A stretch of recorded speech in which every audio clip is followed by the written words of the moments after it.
Yuhu, apa kabar para penikmat cerita dimanapun kalian berada? Semoga kalian selalu diberikan kesehatan dan kebahagiaan ya.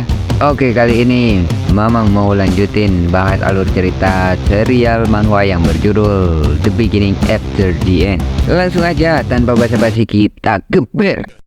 Okay. Setelah Ray menyarankan untuk mencarikan Art seorang guru, tiba-tiba Mama Alice menolaknya karena Art masih berusia 4 tahun. Alice juga menagih perkataan Ray yang bisa mengajar Art, namun Ray menjelaskan bahwa itu sudah di luar kendalinya karena tak menyangka kalau Art sudah bisa memanipulasi mana di usianya yang masih kecil. Namun Ray berjanji akan selalu menjaga Art meskipun tak bisa mengajarinya. Alice masih tak rela jika harus jauh dari Art. Sedangkan si Ray masih kekeh dan ingin mengirim Art ke Sirius yang merupakan sekolah sihir terbaik. Ray meyakinkan bahwa temannya yang ada di sana bisa menjaganya. Perdebatan itu berlangsung cukup lama sampai Art merasa cukup kesal melihat itu. Namun tiba-tiba mereka dua memandang Art penuh serius.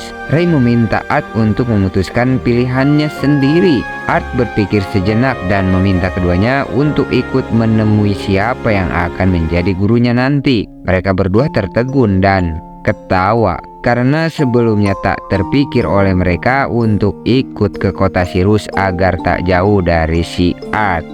Ya, kedua orang tua ini kalau udah debat ya kayak begitu ya. Ray pun memutuskan bahwa mereka semua akan pergi ke kota Sirius. Waktu pun berlalu, kini Art sedang asik dengan bukunya. Namun tiba-tiba Alice mengambil bukunya dan menyuruh Art untuk tidur karena mereka akan berangkat ke Sirius besok. Jelas Art terkejut mendengar itu, namun Alice menjelaskan bahwa The Twin Horn yang anggotanya merupakan teman Alice dan Ray akan pergi ke kota Sirius, jadi mereka ingin pergi bersama. Alice menyuruh Art beristirahat dan mengizinkannya membawa beberapa buku untuk perjalanannya besok. Art tahu bahwa The Twin Horn sedang berada di kotanya. Mereka teman orang tuanya si Art yang pernah ikut memperbaiki rumahnya ketika rumahnya hancur ya. Anggota mereka terdiri dari 2 orang conjurer dan 3 orang augmenter.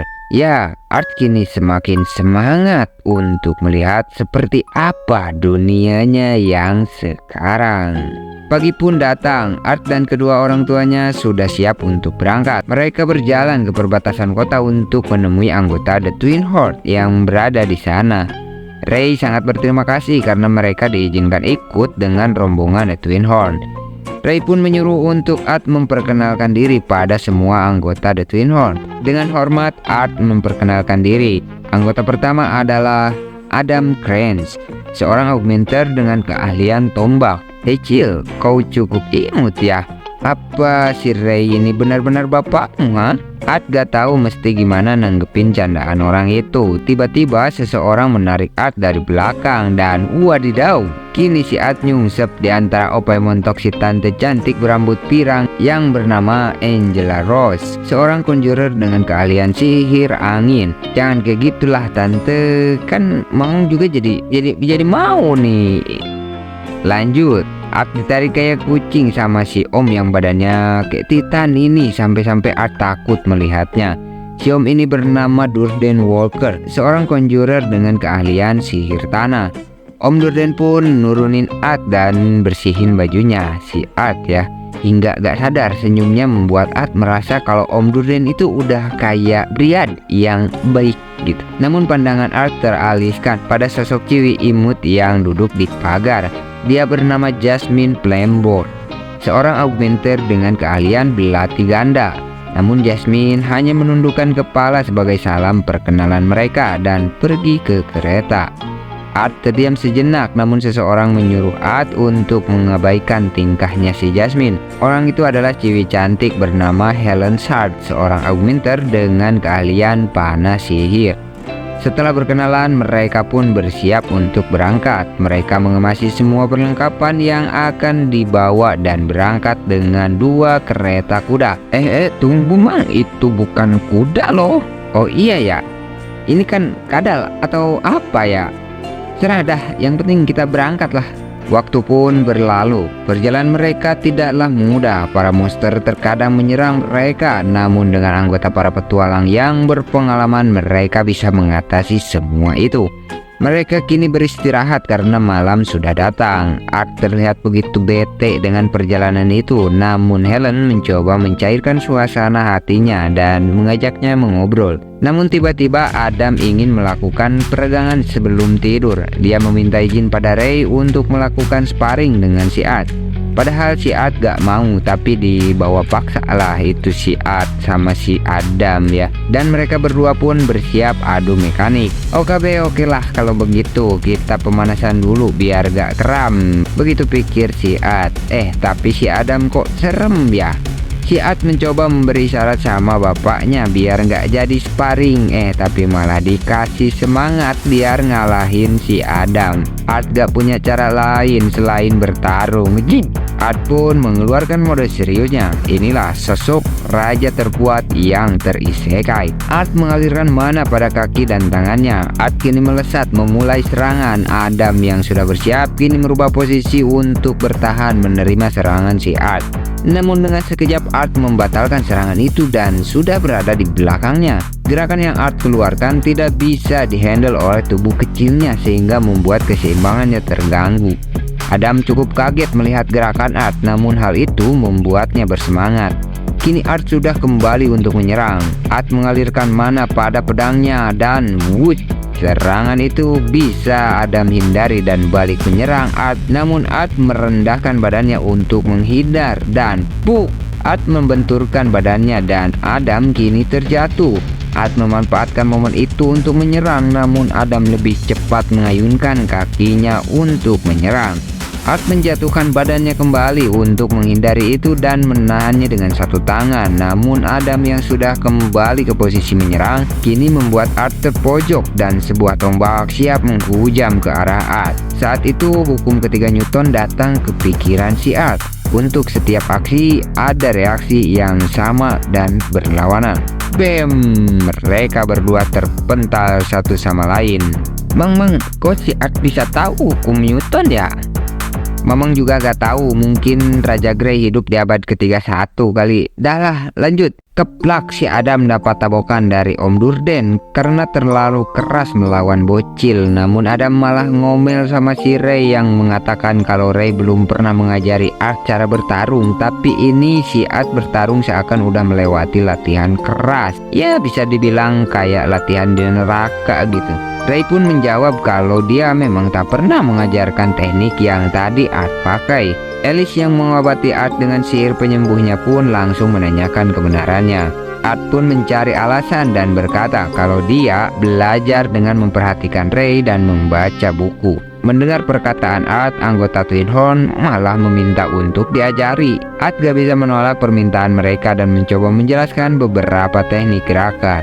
Jadi kau hanya perlu menyilangkan kaki belakangmu di atas kaki depanmu dan kemudian mulai dengan mana. Pada saat itu kau harus membiarkan tubuhmu agak condong ke depan. Maka setelah itu akan ada semacam jedor.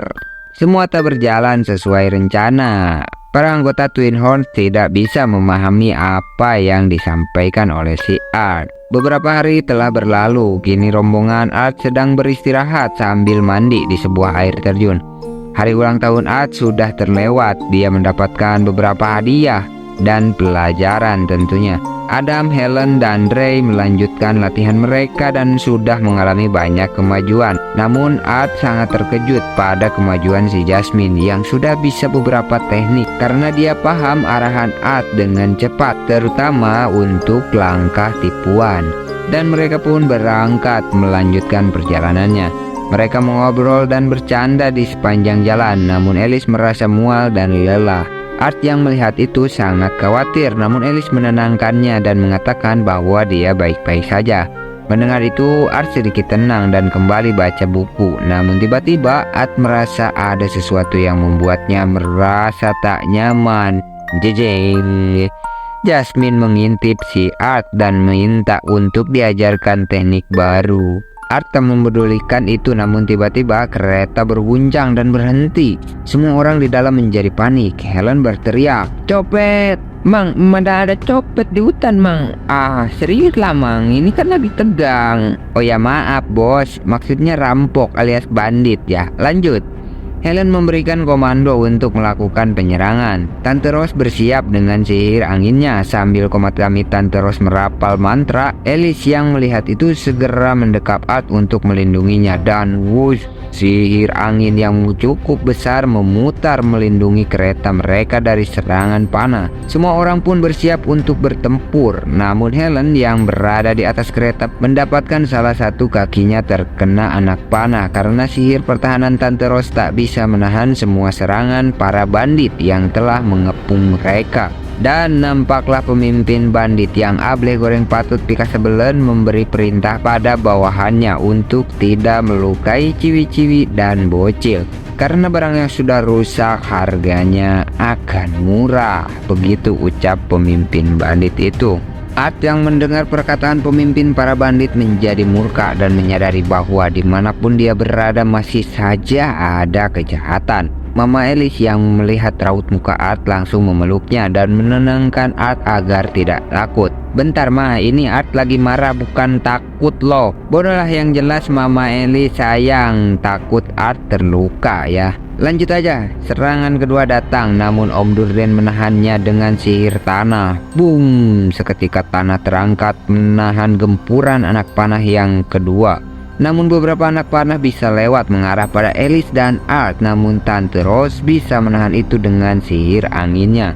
Para bandit dan pemimpinnya mulai turun untuk menyerang, namun Helen dengan sigap menyerang mereka. Ketua bandit itu bisa menahan serangan Helen. Di sisi lain, Ray dan Durden mulai menyerang para bandit satu persatu. Dengan sigap, Ray melumpuhkan para bandit.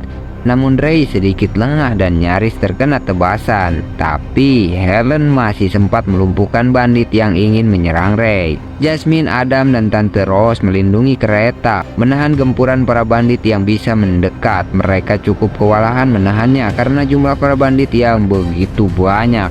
Salah satu bandit yang membawa cambuk menyerang Jasmine, namun kelincahan Jasmine sangatlah luar biasa.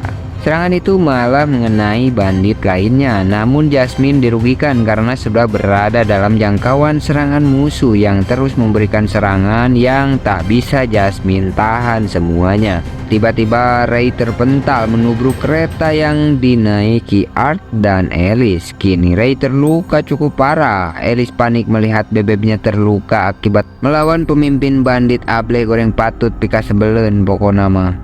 Art meminta ibunya untuk mengobati Ray, namun ada yang salah dengan Alice. Ya, itu karena seorang miter adalah hal yang langka. Jika Alice menunjukkan kemampuannya, maka sudah dipastikan dia bakalan jadi incaran para bandit. Namun Alice yang melihat bebeknya terluka tak bisa membiarkannya dan menggunakan kekuatannya. Karena itu Ray pun meminta Art untuk membawa lari ibunya setelah mengobatinya. Art menolak dan mengatakan akan ikut bertempur bersama. Namun itulah sebabnya Ray meminta Art membawa ibunya karena dia percaya bahwa Art bisa melindungi Alice dan calon adiknya. Setelah mendengarkan perkataan Ray, Art akhirnya paham kenapa belakangan ini ibunya selalu terlihat mual dan kelelahan. Itu karena Alice sedang mengandung. Ray sebenarnya ingin memberitahu Art setelah sampai di Sirius, namun keadaannya berkata lain. Dengan tegas kini Art mengerti dan berjanji akan melindungi ibunya.